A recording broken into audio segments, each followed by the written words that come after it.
Well, the last 24 hours have been very interesting, the Chicago Bulls being included in trades for Bradley Beal, Lonzo Ball, Nikola Vucevic. We're going to kind of recap them all on today's episode, bring them all in one place. We're going to talk about that and what's clear about these trade rumors for the Chicago Bulls, if they are true at all. We're also going to look at Billy Donovan having a challenge for Josh Giddey so he can be able to close more games and preview tonight's game against the Golden State Warriors. We're going to get into all that plus a little bit of the mailbag right after this.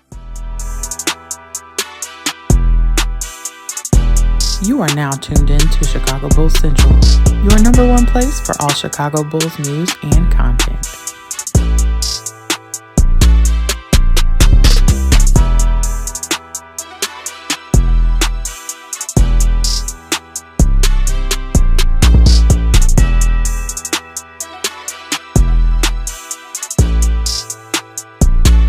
What's going on, Bulls fans? Welcome to another episode of Chicago Bulls Central, your number one spot for everything Chicago Bulls related. I'm the host there, Haize, but more importantly, you guys can follow the channel at Bulls Central Pod at every social media platform we happen to be on. With that said, let's go ahead and get into this content today, y'all. And yeah, man, so yesterday got pretty interesting, right? I mean, we got everything included from the Bulls being the fourth team in a Bradley Beal trade, to Nikola Vucevic could be on the move to either the Golden State Warriors or the Dallas Mavericks. The Lakers reportedly want Lonzo Ball for 2 second-round picks. And I think before we get into the minutia of those deals and kind of some of the things that have come out since I dropped those breaking news episodes, I want to just look at this, right? I think a lot of Bulls fans, and I know I say this a lot, and at some point I'm just going to stop because everybody's they're going to have their own minutia, right? Like, I think people need to realize that if the Bulls are active at this trade deadline, getting better is not the goal of this, not at least immediately. It's gaining assets. I think a lot of Bulls fans, when they hear these deals, they keep saying things like, oh my God, but that doesn't make us any better. How does that get us? That's not the goal. And I think people need to understand, like, here's the thing, right? I would love to be able to say that we have a team that we can add a piece and that we're off to the races. This team is far away. And again, as I keep saying, and like I said, at some point I'm just going to stop because everybody wants to just be in their own world, right? The Bulls are having amazing seasons from Zach LaVine and Nikola Vucevic. And for those amazing seasons, we are in the 10th seed. That's not the middle. The Bulls aren't in the middle. The Bulls haven't been in the middle. We've talked so much about this team, but this team is not in the middle. They are at the bottom. If it wasn't for the play-in tournament, this would be like more people would realize this is the bottom. There are only 15 teams in the Eastern Conference. The Bulls right now have the 10th best record. That's towards the bottom. That's not in the middle, right? The 7th and 8th seeds were the middle. Those teams used to make the playoffs, barely scratching by as in the middle. The Bulls are not in the middle. The Bulls are at the bottom. And despite the seasons of Zach LaVine and Nikola Vucevic, they continue to be at the bottom. So everybody's like, oh my God, we can't lose this. There's no such thing as being on pace to win less than 35 games as we can't do something because it's not good. We're not winning now. I don't know why so many Bulls fans do not like admitting this team is not winning. We have the 9th worst record in the league. That's the bottom. We have the 10th worst record in the Eastern Conference. We're at the bottom of the conference. We're towards the bottom of the conference, I should say. This is not a team that one or two players can make it better. I mean, let me not say make it better, but isn't really going to pull us much out of where we are.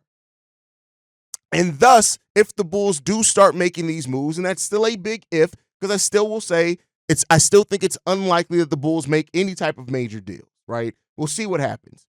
But if the Bulls do, it's not with getting better as the goal. It's with stacking assets. Now, we'll see. Right? If that ends up making the Bulls better, because that doesn't guarantee. But here's the thing that I'll tell you guys. All my Bulls fans that say, we can't move this guy, I'd rather keep seeing this team compete for the play-in. Okay, that's fine. But eventually the team is going to have to be bad. Eventually it's going to happen. It's unavoidable. So if you want 3 more years of fighting for a play-in, cool. But realize at the end of those 3 or 4 more years, we're still going to be at some point having to have a focus on drafting and development. It's unavoidable for the Chicago Bulls. We aren't the Lakers. There's not going to be some magic superstar that wants to come to Chicago for the weather or for the opportunities in Hollywood. We don't have that, right? So eventually, and this is the thing that I think people keep missing. If the Bulls are going to want to ever be a great team again, it's going to have to come through the draft, meaning that it's going to have to come via the Bulls drafting and developing the right guy. That's it. We're not a free agent destination. We're not going to make the big wild swing type trades. We're not going to do that, right? And I think that this recent trade talk has stirred up a lot of that in Bulls fans, and I think they got to realize this team is not good. It's not good. I've been telling you guys that since the beginning of the season. This is not a good basketball team. When people wanted to argue with me that we can make it up to the 5th seed, that we can be above 500 team, like I told y'all, I'm not here to blow smoke up nobody's ass, right? I'm not here to do this. It's not what we do here at Chicago Bulls Central. I'm not going to be the type of, oh, well, you know, we could just get right. I'm not C-Red, and that's no shot. C-Red Fred is great podcast. It's not a shot at C-Red Fred. I don't have C-Red Fred's mindset where every year before the beginning of the season, he tries to cook up a scenario where that's the year we can get title number 6. I'm not that, right? I'm telling you guys the truth here. The fact of the matter is this is a bad basketball team. And if it wasn't for the play-in being created, we wouldn't even be looking forward to no type of postseason appearance, right? We wouldn't be looking towards that. This is a team that has some talent, make no mistake about it. And it's also coached bad. Listen, let me not just put it on the roster. Like, we have some roster imbalances, but we also are a badly coached team at times, right? So overall, right, the Bulls eventually have to pick a direction. And the direction is either going to be, A, you try to be a buyer rather than a seller and try to add something to this team that you feel can really change and up the ceiling of this team, get you to a place where you're more so competing for a 6th seed. Those moves don't seem like they're out there, but that is one of the paths. You hope for that, right? Or you make moves to add assets to yourself. You gave up almost 5 first-round picks, 4, I think, first-round picks to build the version of the team that we ended up losing Lonzo for most of that time, right? DeMar's gone now. You try to recoup some of that and stack the deck for yourself and try to get some things done in the future, right? Or you just keep the path. Now, I want to be clear here. Keeping the path is still an option here for this team. As I've said before, if you do keep Zach LaVine and you do end up keeping your top 10 pick as well, which is a scenario that can happen, which is probably the most likely scenario because it seems like the Bulls are more focused on trading other players than Zach LaVine, cool. Then maybe if that player in a year or two really excels and develops fastly, all right, bet. Now we're competing for something more than a play-in. But it's not a quick turnaround that some Bulls fans want to see where they're like, oh, well, we got to get AD in the trade. You're not getting that. What the fuck is wrong with you? Come on.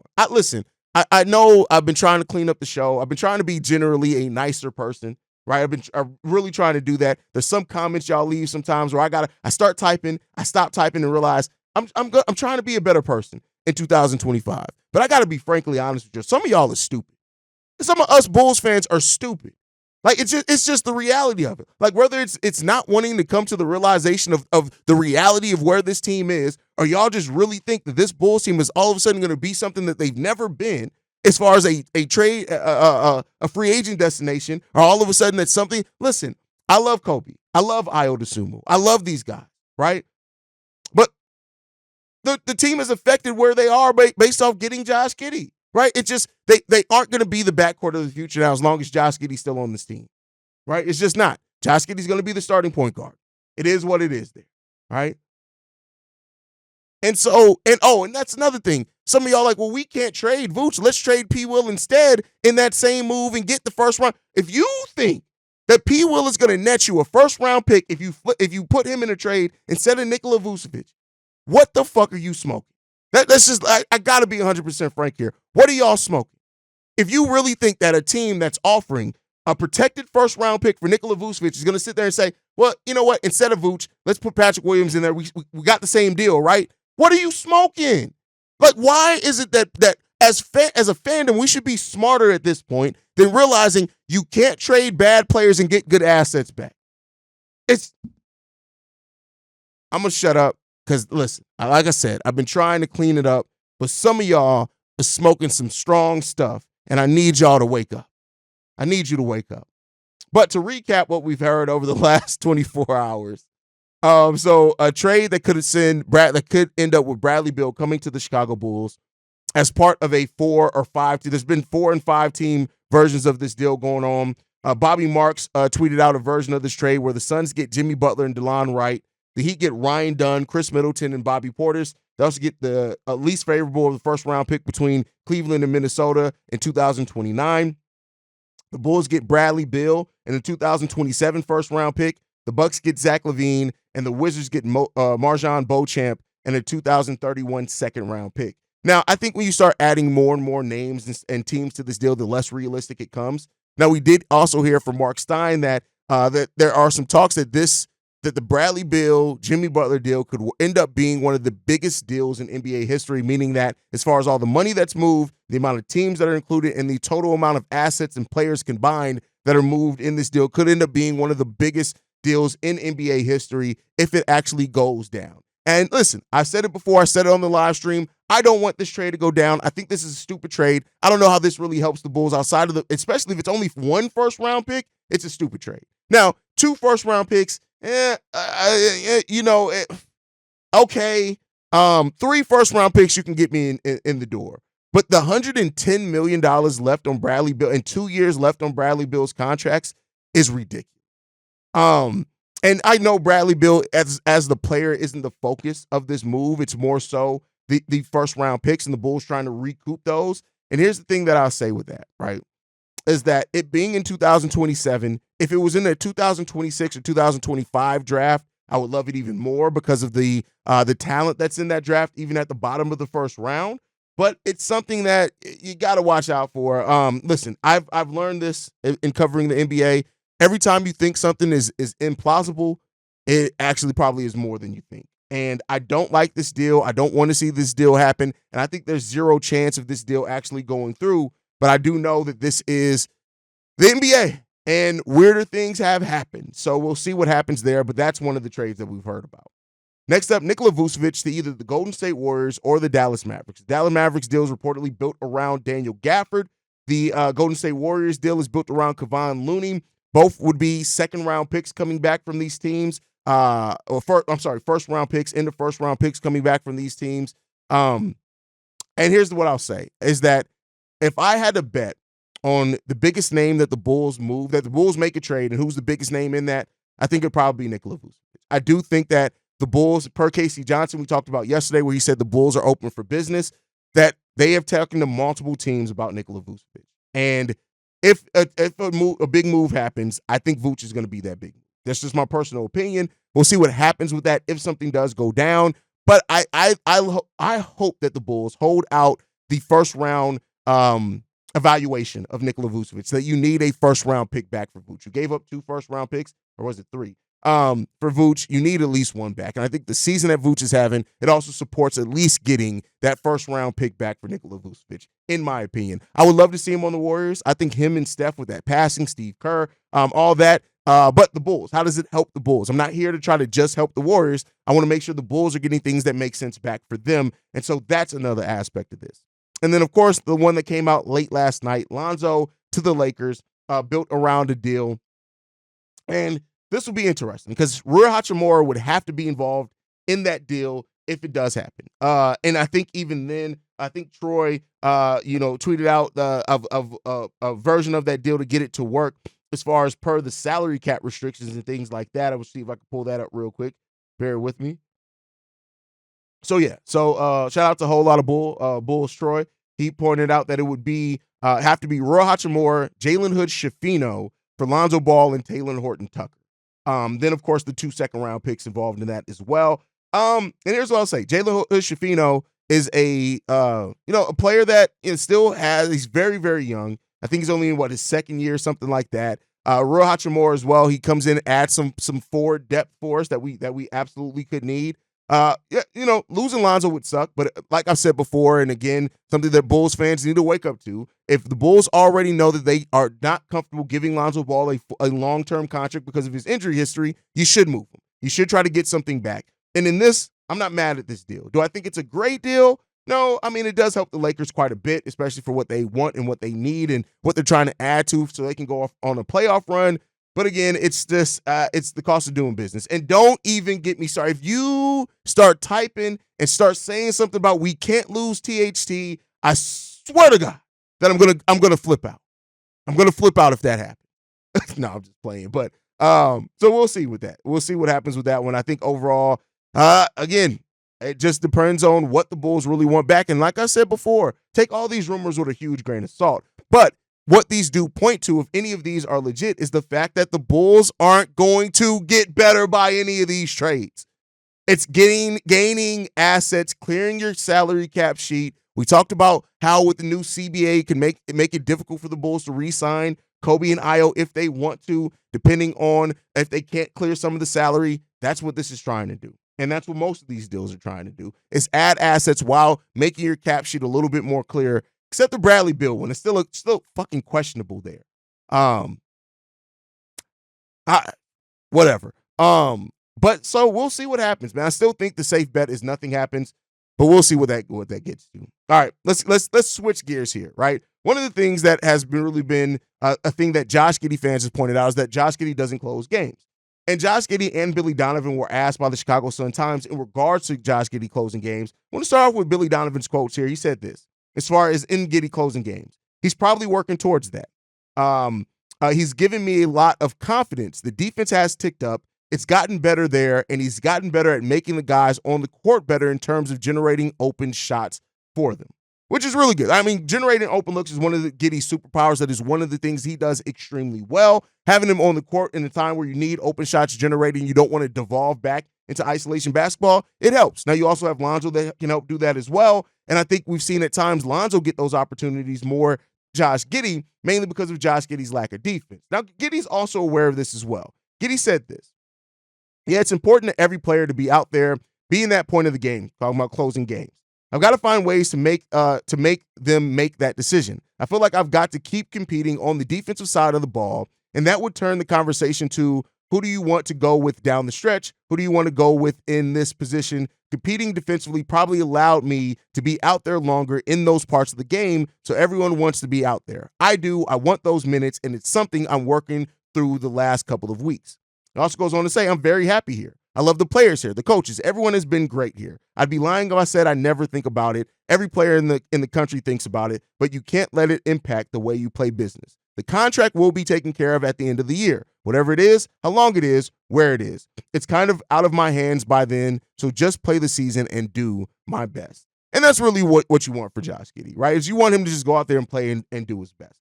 I do think as of right now, if that $30 million, once again, I still think that $30 million ask was, I haven't gotten the impression that that's something that Josh Giddey would realistically ask for. But I think as we get further away from that, you realize like he's probably not going to get that money, and that's fine. That doesn't mean he still can't get a contract here with the Bulls. And I know I have my Bulls fans that say things like, well, we can't re-sign Josh Giddey. There's no way. We got to let him walk for nothing.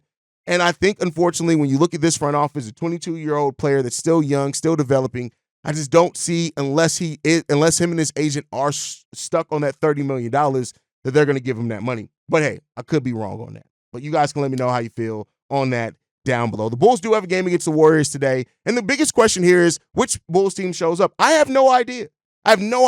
Is it the Bulls team that faced off against the Clippers? Is it the Bulls team that we saw last week lose to 4 under 500 teams? I have no idea, right? And this could also be an addition of sorts for Nikola Vucevic for this Golden State Warriors team, so keep that in mind as well. But I think it all comes down to the same things it comes down to for this Bulls team. Go out there, get it done, compete on both sides, execute, don't turn the ball over, and play solid defense when you need to. Do not allow Steph Curry to go off on you, or Draymond Green and the physicality that he plays with takes you out of your game. That's what the Bulls need to look out for in this game against the Warriors, because if they don't, they are going to get cooked and it's going to be ugly. And the Warriors are absolutely a team that can beat the Chicago Bulls. I don't care what their record is. I don't care what they're standing in the West. This is a team that's coached really well. This is a team that's gone on playoff runs. This is a team that has competed for years.